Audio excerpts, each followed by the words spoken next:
উত্তর লাইলাপুরে জমি সংঘর্ষের পাল্টা অভিযোগে নতুন মোড়। আদালতে মামলা চলাকালীন জমিতে কাজ নিয়েই শুরু বিবাদ, দাবি অপরপক্ষের। উত্তর লাইলাপুরে জমি সংক্রান্ত সংঘর্ষের ঘটনায় নতুন মোড় এসেছে।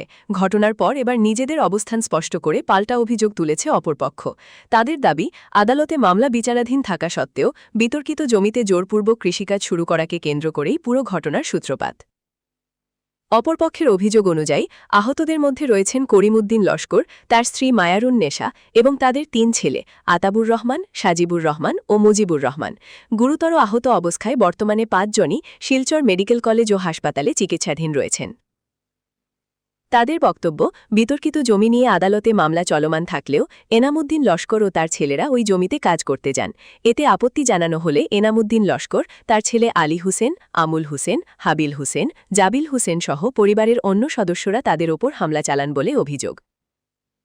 অভিযোগে আরও বলা হয়েছে, ওই ঘটনাকে কেন্দ্র করেই দুই পক্ষের মধ্যে তীব্র সংঘর্ষ বাধে। যদিও অপরপক্ষ স্বীকার করেছে যে সংঘর্ষে উভয় পক্ষেরই লোকজন আহত হয়েছেন, তবে তাদের দাবি, তাদের পরিবারের ক্ষয়ক্ষতি বেশি হয়েছে এবং ৫ জন গুরুতর জখম হয়ে হাসপাতালে চিকিৎসাধীন রয়েছেন। ঘটনার নিরপেক্ষ তদন্তের দাবি জানিয়ে অপরপক্ষের বক্তব্য, প্রকৃত ঘটনা উদ্ঘাটন করে দোষীদের বিরুদ্ধে কঠোর আইনানুগ ব্যবস্থা গ্রহণ করা হোক এবং আহতদের ন্যায় বিচার নিশ্চিত করা হোক।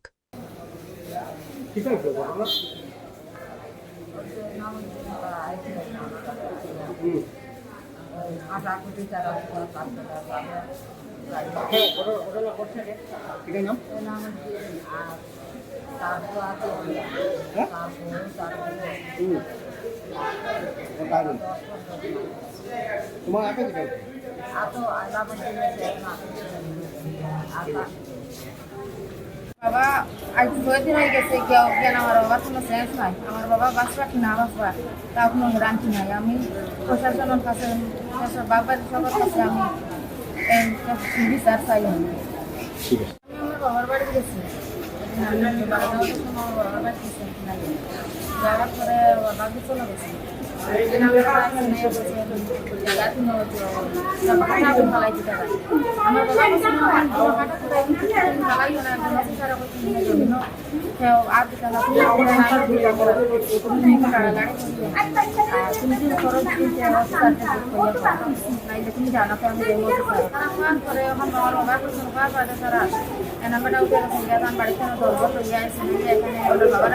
আমরা নিচে আসলাম, আমরা বয়স নিয়ে এখানে আসলাম।